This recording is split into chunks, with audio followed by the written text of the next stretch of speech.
نحمده ونصلي على رسوله الكريم اما بعد فاعوذ بالله من الشیطان الرجیم بسم اللہ الرحمن الرحیم. جادو ہو یا کسی بھی قسم کی کوئی اور تکلیف، انسان کو ہمیشہ اپنے رب کی طرف رجوع کرنا چاہیے، کیونکہ ہر مشکل کا حل،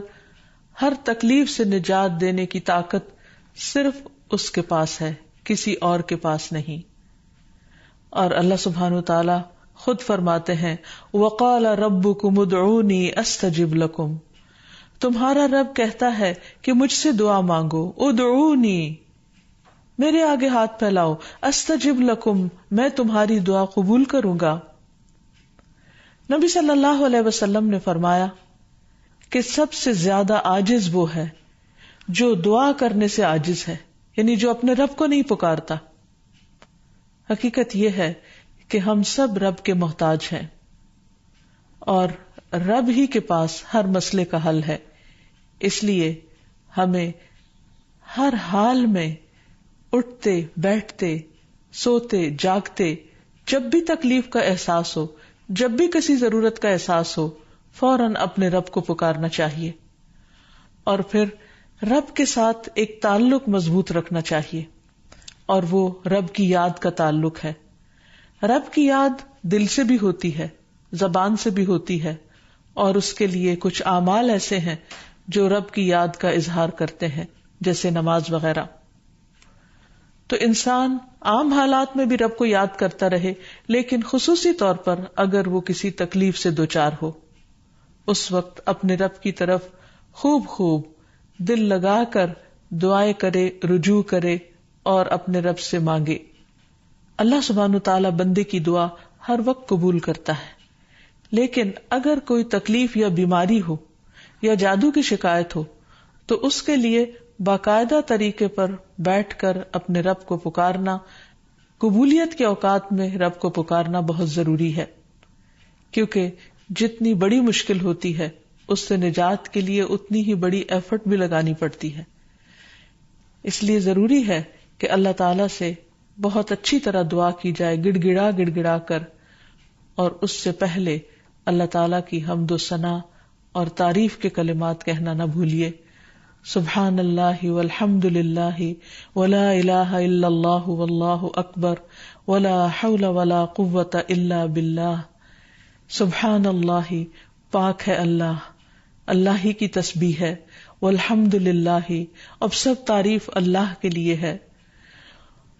ولا الہ الا اللہ، اور نہیں کوئی الہ مگر اللہ، واللہ اکبر، اور اللہ سب سے بڑا ہے، ولا حول ولا قوۃ الا باللہ، اور کسی قسم کی نیکی کرنے کی طاقت اور گناہ سے بچنے کی طاقت نہیں انسان کے پاس مگر اللہ ہی کی مدد سے. اسی طرح کسی بھی تکلیف اور کسی بھی بیماری سے نجات صرف اللہ سبحانہ وتعالی کی مدد سے ہی ہو سکتی ہے. تو جہاں تک جادو کا تعلق ہے تو اس سلسلے میں یاد رکھیے کہ جادو کے بہرحال اپنے اثرات ہوتے ہیں مگر بإذن اللہ. اور اس سلسلے میں ہمیں یہ بھی یاد رہے کہ جادو کے اثرات نبی صلی اللہ علیہ وسلم پر بھی ہوئے تھے. حضرت عائشہ فرماتی ہے کہ نبی صلی اللہ علیہ وسلم پر جادو کیا گیا اور اس کا اثر یہ ہوا تھا کہ آپ خیال فرماتے کہ کوئی کام آپ کر چکے ہیں، حالانکہ وہ کام ابھی آپ نے نہ کیا ہوتا. لیکن اس جادو کا کوئی تعلق نبی صلی اللہ علیہ وسلم کے فرائض منصبی سے نہیں تھا، یعنی آپ کے اوپر باقاعدہ وحی آتی تھی، آپ لوگوں کو تعلیم دیتے تھے، آپ کی جتنی بھی ذمہ داریاں ہیں ان کو بہت آسان طریقے سے پورا کر رہے تھے. ہاں،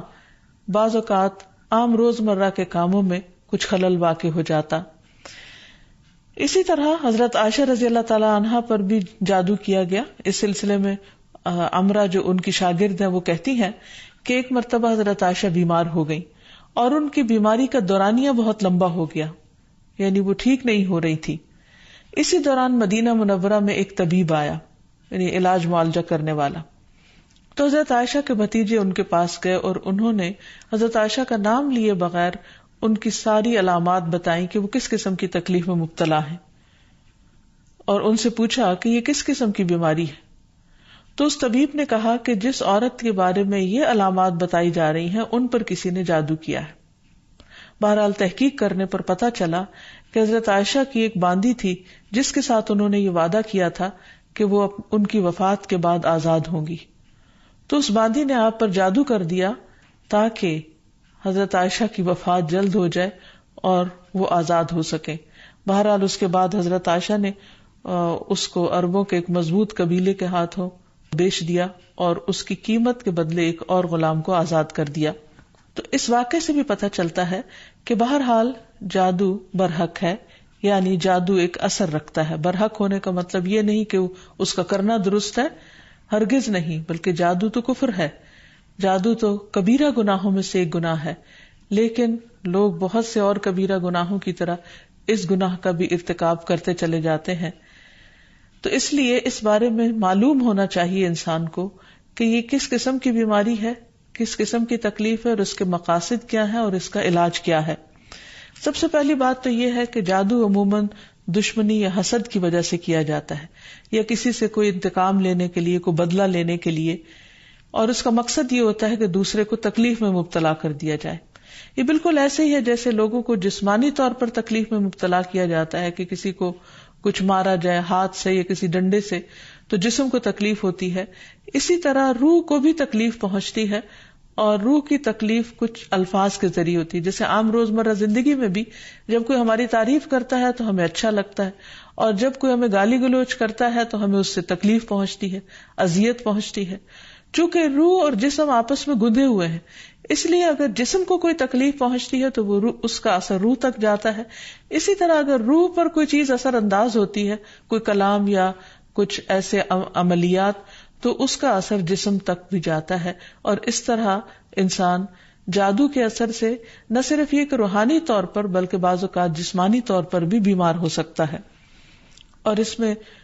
بہت سے مذموم مقاصد ہوتے ہیں. بعض اوقات والدین اور اولاد میں یا شوہر بیوی میں یا دوستوں میں لڑائی جھگڑا اور ناچاکی پیدا کی جاتی ہے، اور باہم پیار محبت کے رشتوں کے اندر نفرت کے بیج بوئے جاتے ہیں. پھر یہ کہ جادو کی علامات کیا ہیں، کس کو کیسے پتا چلے کہ جادو ہوا ہے یا نہیں. تو اس میں یہ ہے کہ انسان کی ان یوزول سی کنڈیشن ہو جاتی ہے، یعنی انسان اسی روٹین میں زندگی بسر کر رہا ہے، وہی صبح اٹھنا، کھانا پینا، روزمرہ کے معمولات، لیکن کسی چیز میں دل نہیں لگتا، طبیعت بیزار ہونے لگتی ہے. اور یہ نہیں کہ یہ ایک دن کے لیے، 2 دن کے لیے، کیونکہ ایسا تو ہر ایک کے ساتھ ہو ہی جاتا ہے. ایک لمبے عرصے کے لیے کیفیات تبدیل ہونے لگتی ہیں، سستی یا گھبراہٹ طاری ہو جاتی ہے، ذہنی انتشار یعنی کسی چیز پر کنسنٹریشن کا نہ رہنا، حد سے زیادہ چڑچڑا پن، بعض اوقات عبادات میں بالکل دل نہ لگنا، اور بغیر کسی ظاہری بیماری کے یا بغیر کسی ظاہری جسمانی بیماری کے انسان کے اندر بیماری کی کیفیت محسوس ہوتے رہنا. بعض اوقات ڈراؤنے خواب آتے ہیں، کبھی خون کے چھینٹے اور کچھ غیر معمولی قسم کی چیزیں گھروں میں دیکھی جاتی ہیں. بعض اوقات خاوند بیوی ایک دوسرے سے نفرت کرنے لگتے ہیں، ان میں جدائی تک ہو جاتی ہے.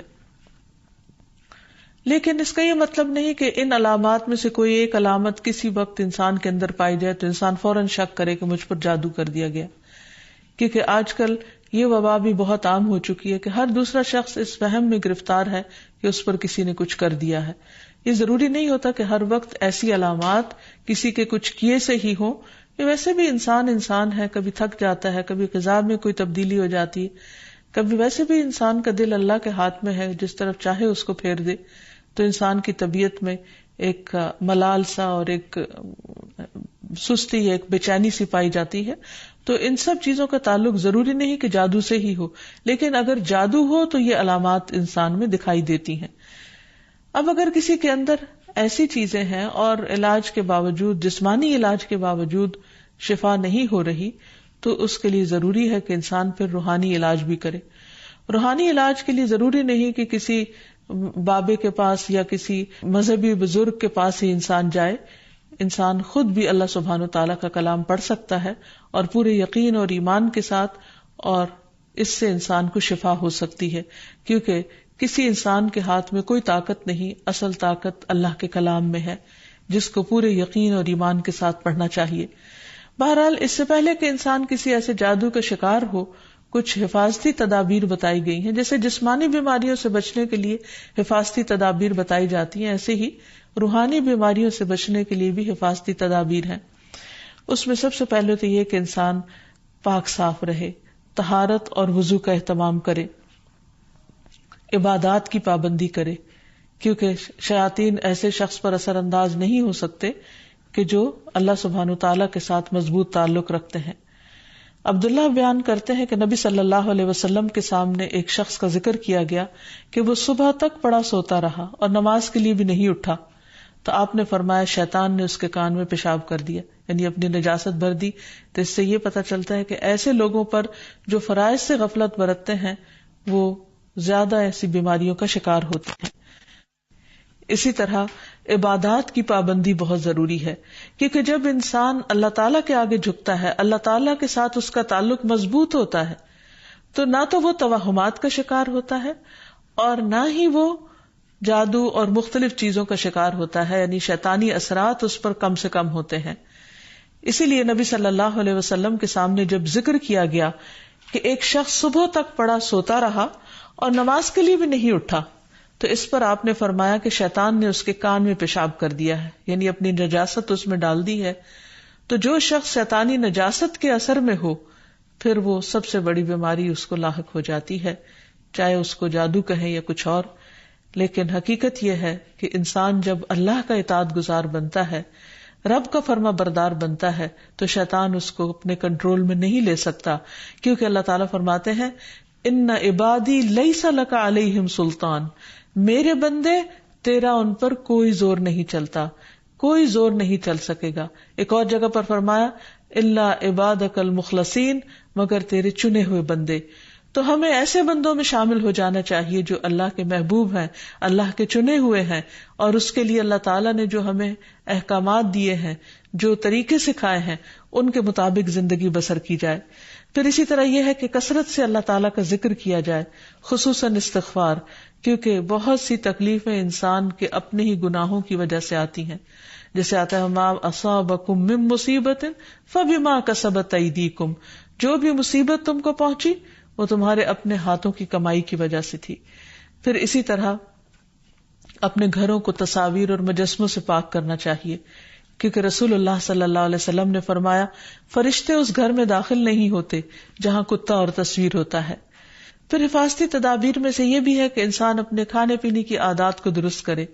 اور اس میں خصوصاً نبی صلی اللہ علیہ وسلم نے صبح کے وقت اجوا کھجور کھانے کا حکم دیا. آپ نے فرمایا جو شخص صبح کے وقت 7 کھجوریں کھائے گا یعنی اجوا، اس روز جادو اور زہر سے بچا رہے گا، یعنی اس کے اندر اتنی امیونٹی پیدا ہو جاتی ہے کہ پھر برے اثرات، زہریلے اثرات اس کو نقصان نہیں دے سکتے. پھر اسی طرح مختلف مواقع پر مسنون اذکار کا اہتمام کرنا، مثلاً بیت الخلاء جاتے وقت نبی صلی اللہ علیہ وسلم نے سکھایا اللہم انی اعوذ بک من الخبث والخبائث، اے اللہ بے شک میں ناپاک جنوں اور جننیوں سے تیری پناہ چاہتا ہوں،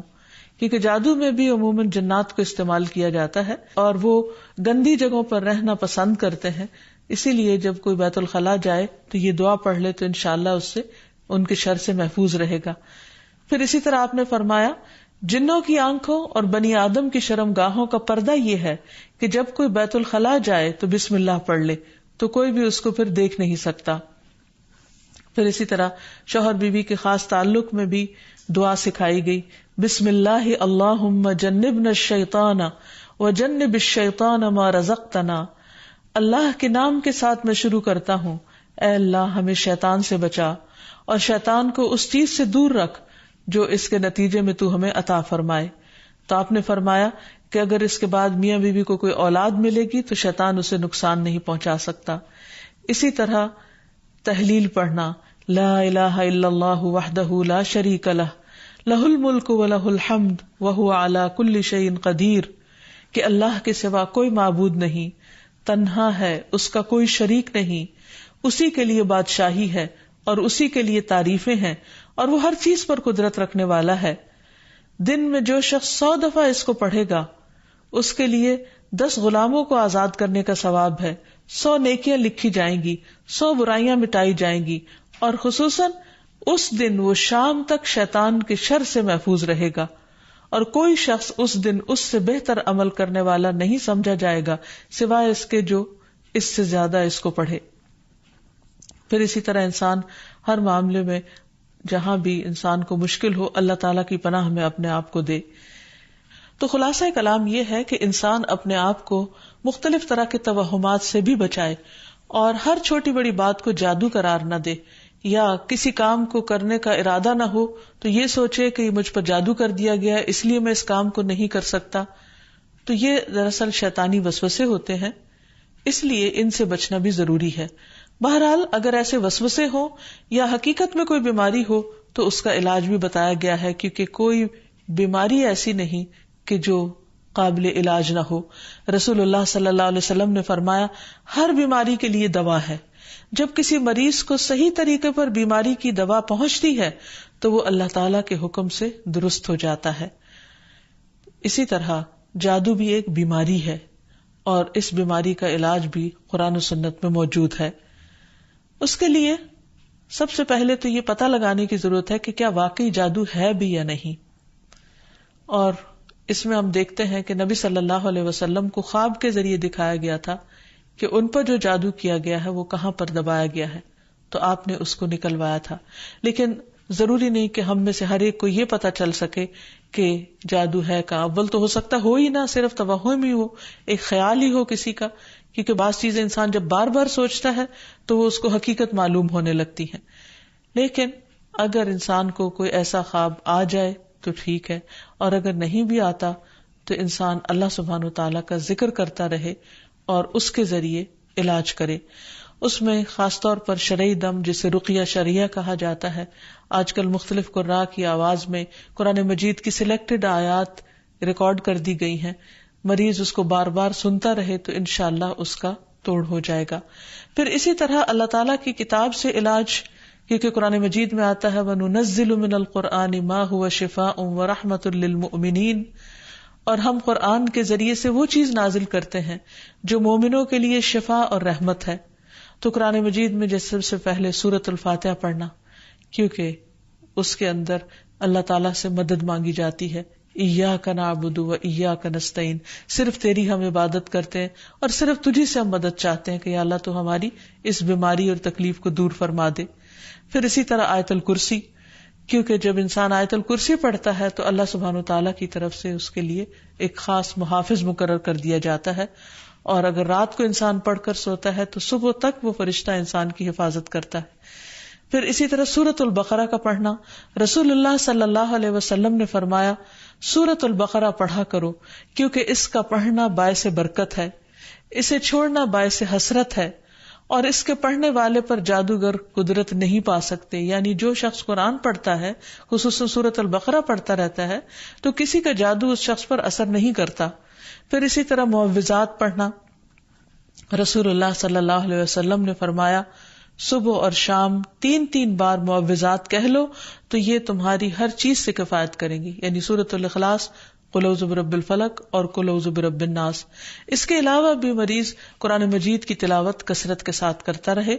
اور پھر اگر ہو سکے تو بیری کے پتوں کو پانی میں ملا کر اس پانی سے غسل کر لے، اس کو بھی ایک مؤثر علاج کے طور پر بتایا گیا ہے۔ لیکن اس کے ساتھ ساتھ انسان غیر شرعی طریقوں سے مکمل طور پر پرہیز کرے، کیونکہ اس سے انسان کے ایمان اور عقیدے میں خلل واقع ہو جاتا ہے۔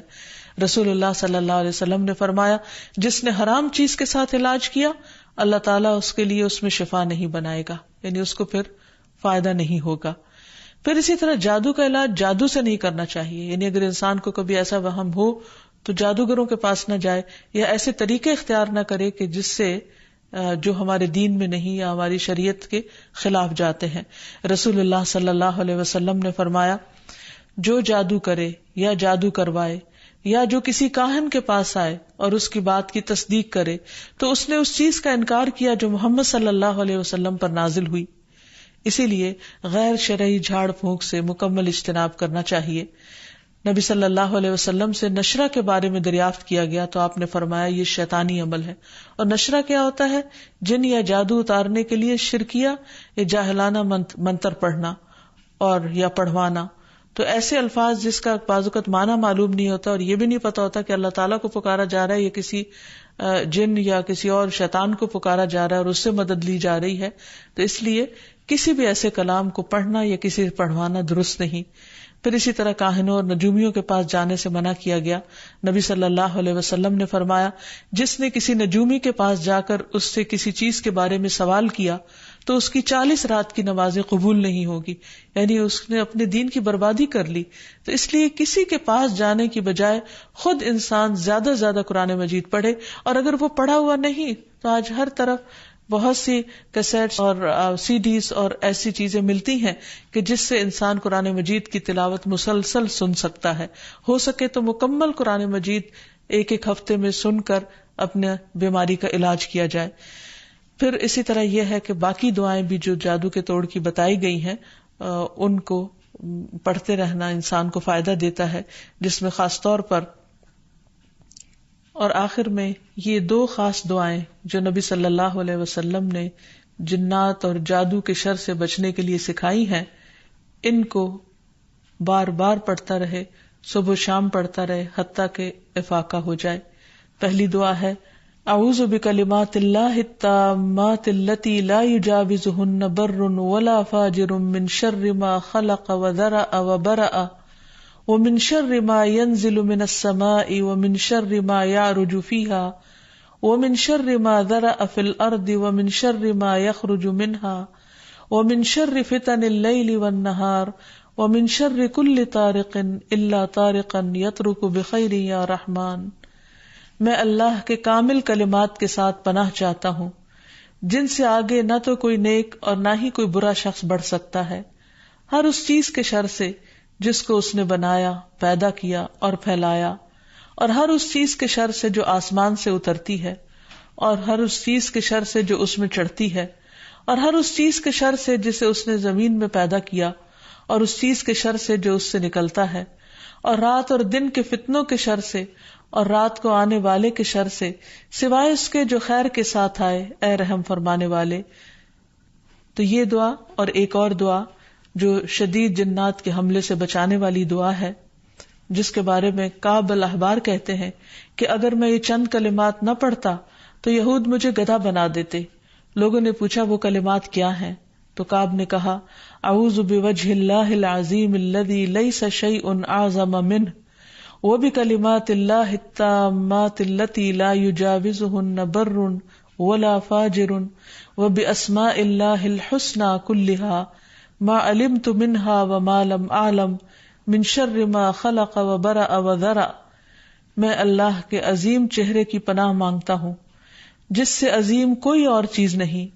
اور اس کے مکمل کلمات کے ساتھ پناہ چاہتا ہوں جن سے آگے نیک یا بد نہیں بڑھ سکتا، اور اس اللہ کے تمام اسماء حسنہ کے ساتھ پناہ چاہتا ہوں جن کو میں جانتا ہوں اور جن کو میں نہیں جانتا، ہر اس چیز کے شر سے جس کو اس نے بنایا، پیدا کیا اور پھیلایا. تو بہرحال آخر میں یہی کہنا چاہوں گی کہ جادو کے سلسلے میں انسان ہمیشہ توہمات سے بچے، اللہ پر بھروسہ کرے، اور اگر کوئی شک اور شبہ انسان کو ہو جائے تو اللہ تعالیٰ سے دعا کرے، ذکر سے مدد لے، اور مسنون اذکار کے ذریعے اللہ تعالیٰ کی پناہ میں اپنے آپ کو دے. اللہ تعالیٰ ہم سب کو ہر طرح کے شر سے محفوظ رکھے. وآخر دعوانا ان الحمد للہ رب العالمین. السلام علیکم ورحمۃ اللہ وبرکاتہ.